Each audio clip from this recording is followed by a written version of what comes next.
right, what's going on, B3? What's up? All right, so Jeff Beggins here, and Mike Puma. so we've got an interesting topic today. We are rolling into, and I'll set the stage on this for a second because I've been doing this for a long time, right now, and I've seen really good markets. I've seen ridiculously good markets. I've seen crappy markets.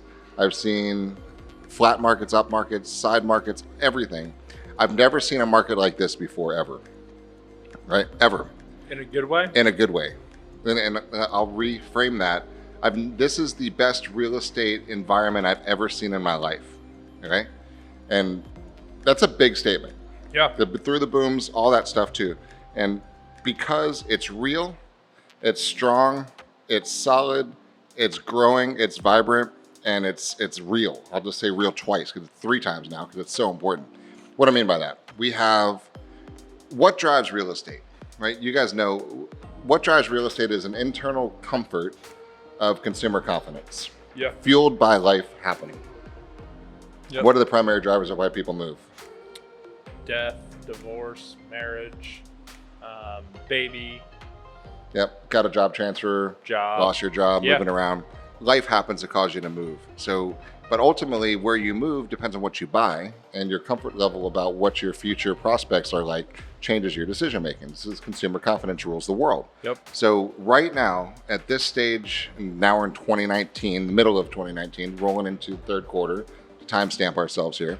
The stock market is at all-time highs, right? Yep. Unemployment is at all-time lows.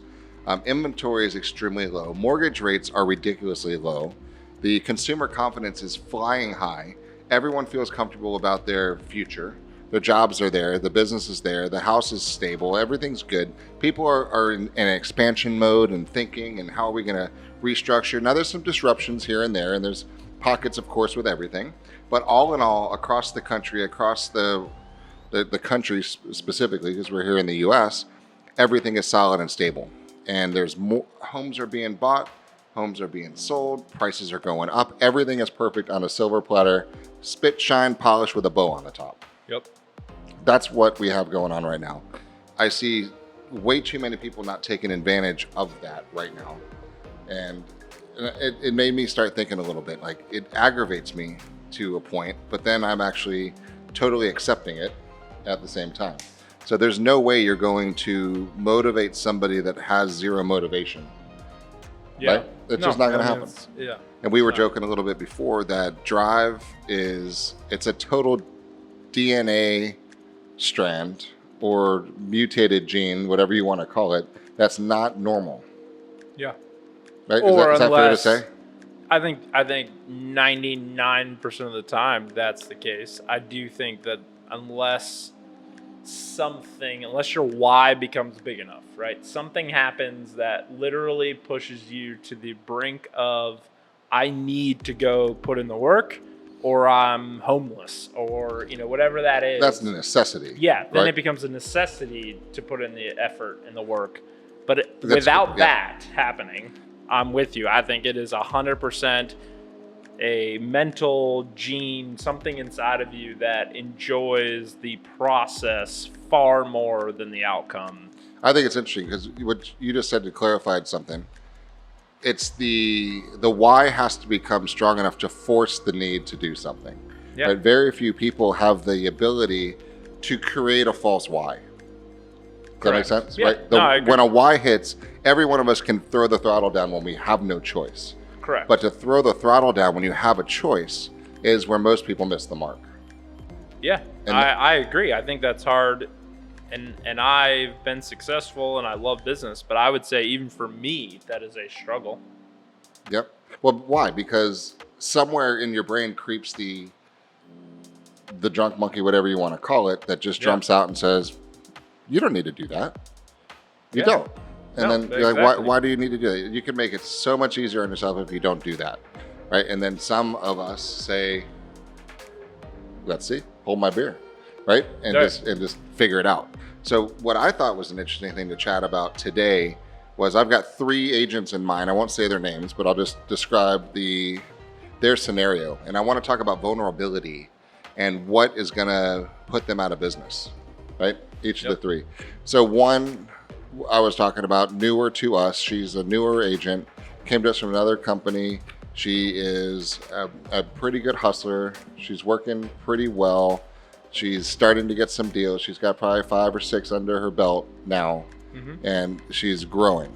Now, the future looks bright for her in that world. But what's going to kill her? What will knock her out of this industry?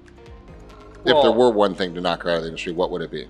So I think it's important to note that I know who you're talking about, and there's a lot of agents that kind of fit this bill, I think. Yeah. But she's a little bit of a younger agent, and she came in with the mentality of, I know that I'm new, that I don't have the past clients, I don't have that huge database and sphere, which means that I've got to go out and earn it and create it and build my brand and my awareness, right? She doesn't have anybody paying attention to her, so she has to generate the attention. Correct. So she knows that before she can tell anyone how great of an agent she is, she needs their attention, and then she needs to build trust with them that she actually does know what she's doing. Which is a lot of work. Which is a lot of work, right? So she has decided that she's going to put in that work, from starting to create video content where she's giving this piece of advice and showing her expertise and telling them and literally showing them via video and audio that she knows what she's doing and how she can bring value to them and help them. Which is a tough battle, because everybody, well, you guys know, everybody and their grandmother is an agent or has an agent in mind, right? Yeah. So you're playing in a cluttered environment from the beginning. So for her to come out of left field, out of nowhere, to creep into a general public's mind is a tough bill. But I think it is, I would argue that it's not as tough as it seems. Okay. Because I believe that while, yes, everyone has a family member or a brother or sister or a friend or someone that is an agent. Has a license. That has a license. I shouldn't say even agent. Right. Has a license. Those people are not doing the basic little things to stay in front of that potential customer, and she will quickly encroach on that territory and steal their mind share and win ultimately, because she is actually getting their attention when it comes to real estate and building a brand, where the other is resting on the fact that, oh, I've known Susie for 15 years. She'll never listen to that. She'll call me when she needs help. Of course she will. And we're living in a world where that's just not the case anymore. And so I think the opportunity for... Well, why is that not the case anymore? Let's go to why, because I think it's a significant thing that I don't think we pay attention to anymore.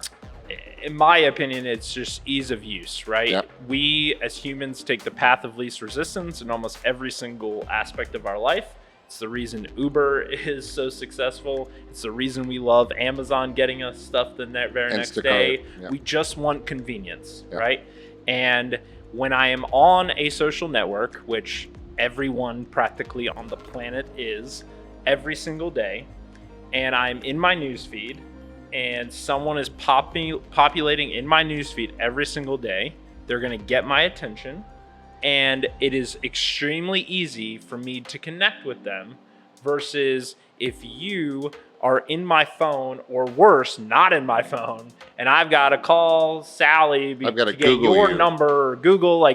If I have to put in work to find you versus somebody else who's in my newsfeed every day, even though we may have some common bond. And your thumb is right there. I'm going with that because it's easy, right? And so that's the world we live in. I mean, you've done this for a long time, right? This wasn't always the case. And like it, in my mind, like when I look back at some of like the historical things, like it all kind of plays out. But like when you first started real estate, how did you get business? The only way you had. But there wasn't Facebook. No. Right? Was there even MySpace? Barely, yes.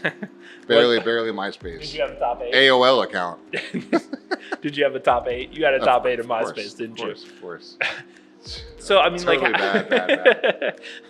But you know what? But here's what we did have. We had the Hill Donnelly cross-reference directory, where I could pull up Oaksfield Lane, and everybody who lived in Oakfield Lane's phone number was right there. And they actually answered their phone because it was sitting there and that's how people communicated. So let's break that And down. I'd take my horse and buggy to their house. They didn't have horses. I don't believe you. Let's break that down though, because I think this is the fundamental part that never changes. So you had a list with phone numbers that people answered, right? Yep. And I had a fist that did this on doors. So in my opinion, what you had was a platform, an audience, yep, with a platform with a distribution communication channel that they paid attention to, that you were able to leverage to get business. When I wanted to talk to them, it actually rang a bell, and they had to run over to the thing that rang a bell and pick it up and put it to their head to have a conversation. Right. Right. So you're leveraging the current, at that time, that was the technology and the communication tool that people paid attention to. Correct. Okay. Nothing has changed. Nope. The only thing that has changed is what platform and technology you're using to do it. That is it. That's right. So nothing has changed. And that's where I think like people get caught. And it was push versus pull. Right. Too. Right. Yeah. Now it's a little more pull mentality. Yeah, it would be a lot harder for you. And this is the other area. I think it's a lot harder back then, right? On that list. To call someone up out of the blue and start building a relationship with them, right? Over the phone, never met them. Total different like communication you know style. way more about them than they know about you. Like that is awkward. Right? Yet now we live in a world, while yes, there's more, competition, quote unquote. We live in a world where you can communicate and build a relationship at the drop of a hat through a messaging platform on a social network where there's 90+% open rates, and it's just literally one-on-one direct communication. Well, you're putting out content that allows a relationship to be formed that you're not even aware of the relationship being formed. Right. Just by bringing value to someone. And just creeping into their brains until the time happens to come where you might be of value to them. It is amazing to me, and I still get blown away when I go somewhere, whether it's my kids' Little League, the gym, all these places. I go to a party. I was at a birthday party last weekend. I had people that I hadn't seen in a long time, right? Coming up to me who I had no idea watched our content. Were like, hey, I've seen a lot of your guys' content. You guys are doing really cool stuff.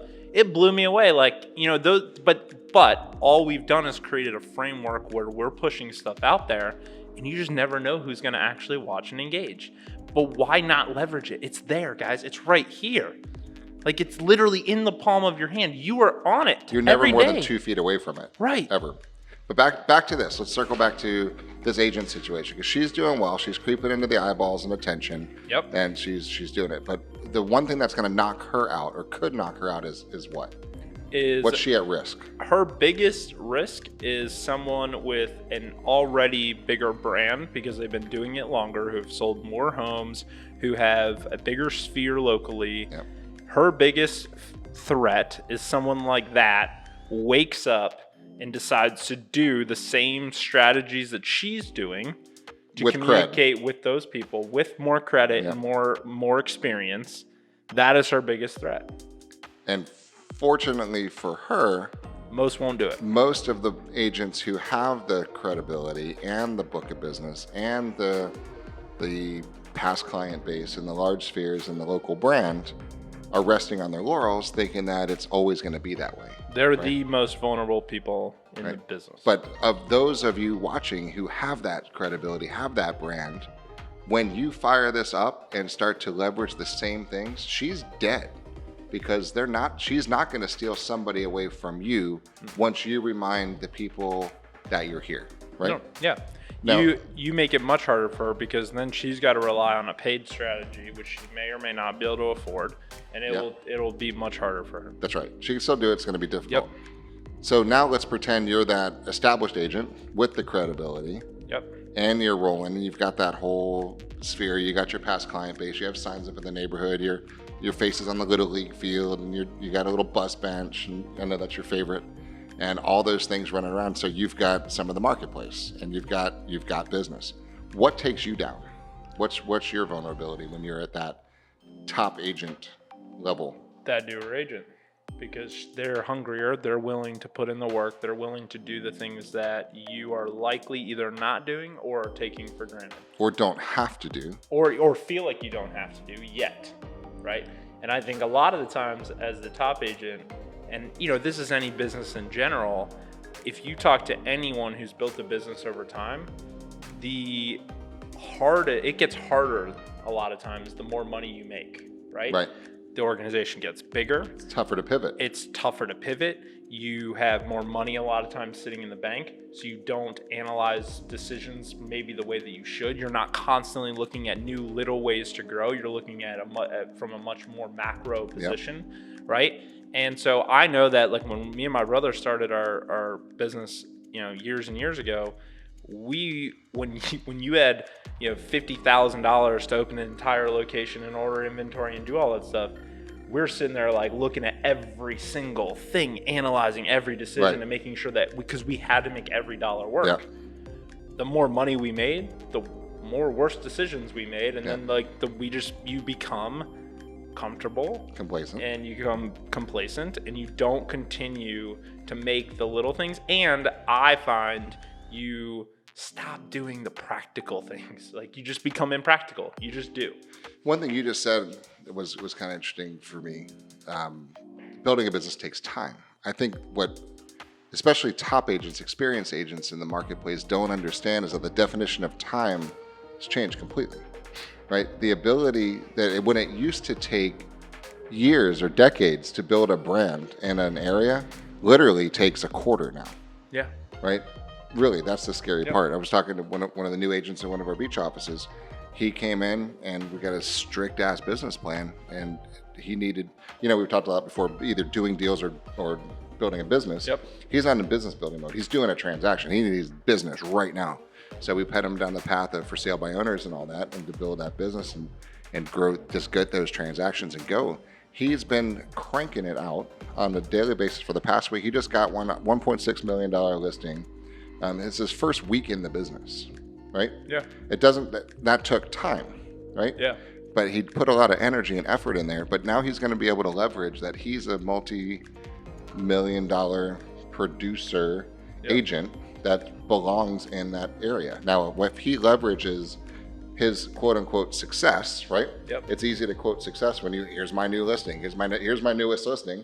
There's only one, but it's his newest listing, which automatically puts him in the category of having $1 million 6 listings on this island. Yeah. So now he can leverage that simple success and own that island as being the sharp guy who's aggressive and passionate and knowledgeable and hungry and strong and smart and business savvy and just on it.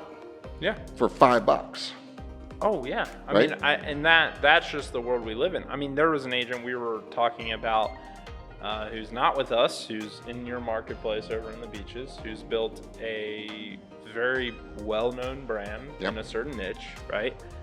That agent, if you saw and knew them, if you lived in that area, you know who they are, you look at him and you would have said, oh, he's got to have been in the business for 10, 15, 20 years. Yep.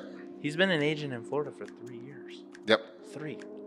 And he's built a brand that everyone knows him as that person. That's right. Right? The go-to guy. So, it happens extremely fast. This has changed the game if used properly. And the ones that use it are going to, reap the rewards. So top agents need to wake up, right? If you want to grow your business. Now, if you're done, you're fine, you're coasting, you don't mind slipping down a little bit, don't do shit, right? You're fine. You don't have to. If you don't need the money and you're not going to change, just be used to your margins shifting, going down, right? That's just the fact of the matter. Well, and hopefully the competition pushes you. I mean, Nike and Adidas didn't change a lot for a long time.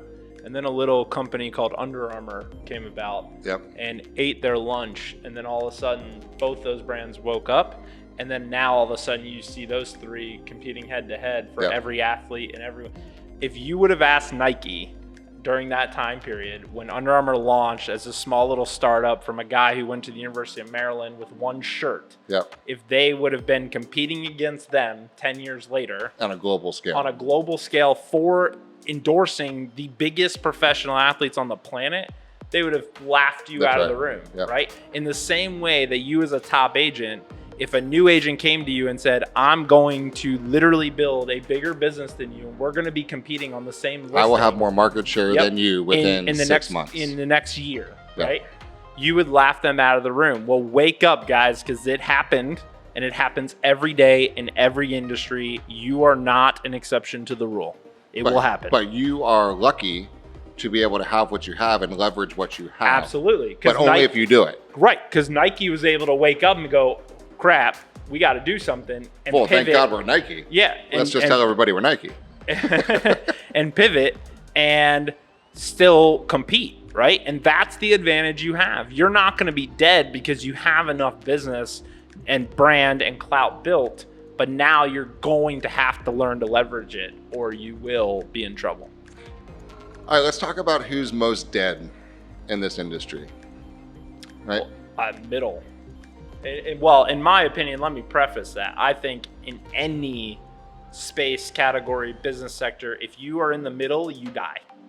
Yep. It's not a good place to be, right? Unless you are just perfectly okay staying in that lane, doing 3-4 deals a year, and 3, 4, 5, 6 transactions a year, and that's it. And you don't want to grow, and it's okay, and you just want to be lazy and do those deals. You could do that. I mean, you'll survive for a while, right? Until a shark eats you, but you'll be okay. You're gonna be. It's interesting because we talk to a lot of agents, right? Yeah. And the vast majority of agents in the industry fall in that bucket. The 3, 4, 5, 6 deal a year. Yeah. That's just where they play. Why do they play there? Because they're comfortably uncomfortable and they're making 20 to 30 grand a year and life's okay and it's good and they're not really that sharp because they don't have to be. They just have to have a friend or two or a cousin or Aunt Martha's moving to town and Uncle Benny broke his hip and selling his house, and that's just the type of business that they're going to get. Yep. So that business is okay. Yeah. Right? It's safe for a little while until somebody aggressive comes in, and you're very vulnerable because somebody snakes off one deal and you're only doing 4. That's a 25% reduction in your business. Yeah. Right? Somebody comes over and snipes 2, you're 50% down, you're dead. And now what are you going to do? Unless you crank in the gear and actually kick it back up and actually start working. So that's the vulnerable point that I see is complacency.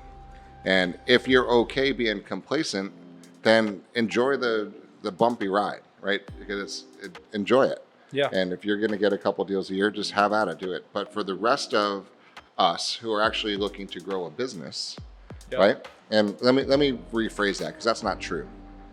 The vast majority of people in this industry don't give a crap about growing a business. No. Right? And that's the honest, unfortunate truth because they're missing opportunities of a lifetime right now to amass ridiculous wealth in this industry, right? Yep. But with that, everyone knows that, but it doesn't change the fact that they're not going to do it. The vast majority of people are happy not making a lot of money, and as long as they're happy, that's great. It's all about that pursuit of happiness, right? So, but for those few that actually want to actually grow something, right? To get a better lifestyle, to get to a next level, to live a little bit better, to leave something better, to provide better for your family, to get a better house, to have different vacations and experiences. You've got to do something different, guys. And I'm going to keep it. I know you're going to keep on banging this drum because there's so much more out there right now to be had. And it's frustrating as hell to see people that have it and don't do anything with it and are happy being complacent. So for those, what do you say as our parting words? I mean, my take on this is always, if you are doing 4, 5, 6 deals a year, you're making 40 grand, but you're happy as hell because you don't have to wake up and answer to anyone. You get to wear shorts around your house, like whatever it is, right? If that makes you truly happy, good. Don't change it. Just freaking keep doing that, right? But the majority of the agents I talk to are doing that, yet are also saying that they want to be the next top agent or they want to do 15, 20 deals. And that is where I want to slap them and either say, well, wake up then and follow the advice that we have given and so many other people in this industry have given you. Yeah, go type in how to make money in real estate. Right? And you leverage the platforms and do the little practical daily things that will get you there.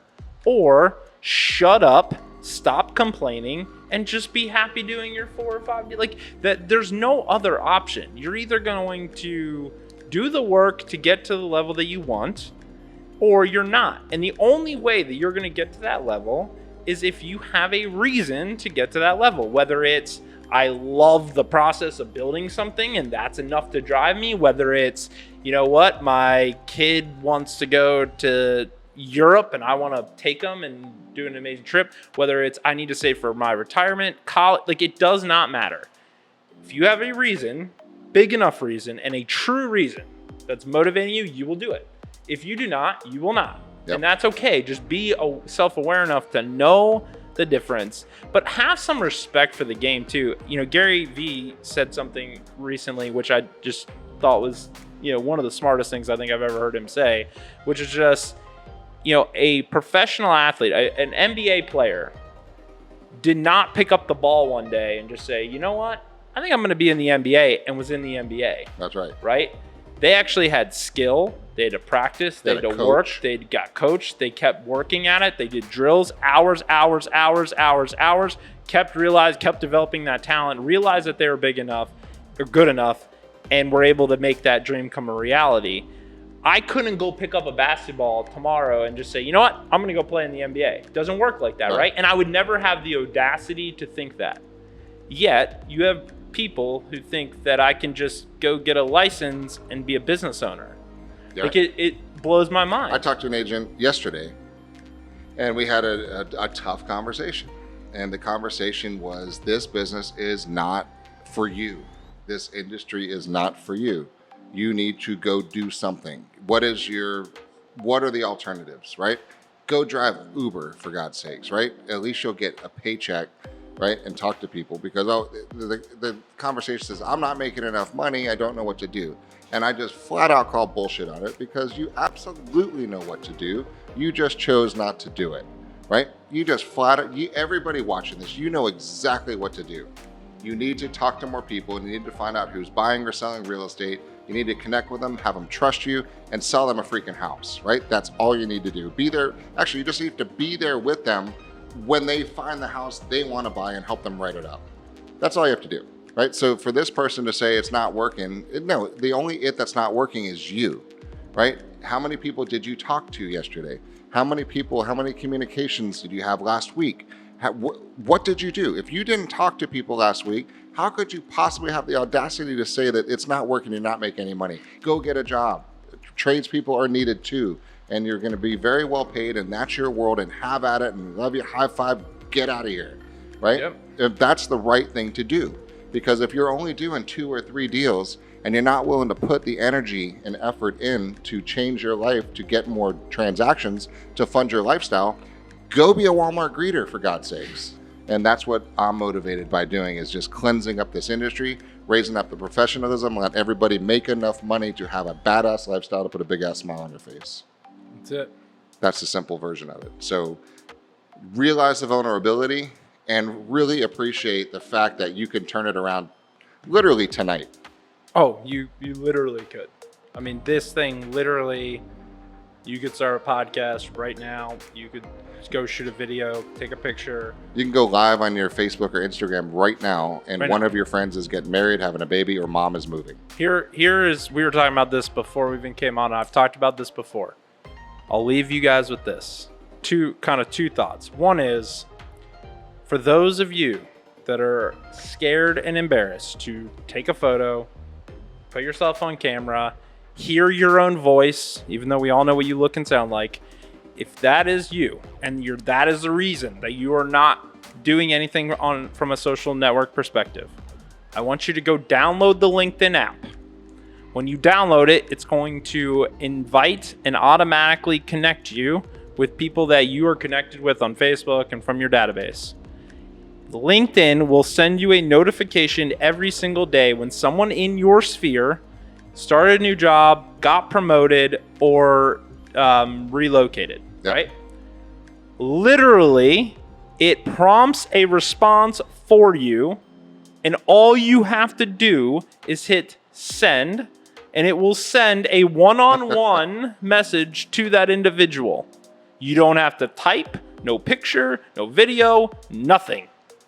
And it instantly starts a conversation on the platform. Okay, that is something very simple that you should be doing. With that said, I think that is the key differentiator that I need all of you to understand. These platforms are not sales platforms. They are communication platforms. Connection platforms. Go connect and communicate. Stop selling. That's it. That's all I got. Do it. Guys, thank you for watching. Send us a comment. Let us know what your thoughts, some ideas. Share it. Do it. Push it. Own it. Work it. Have fun. Work it. Let us know what we can do, guys. Have a great day. See ya.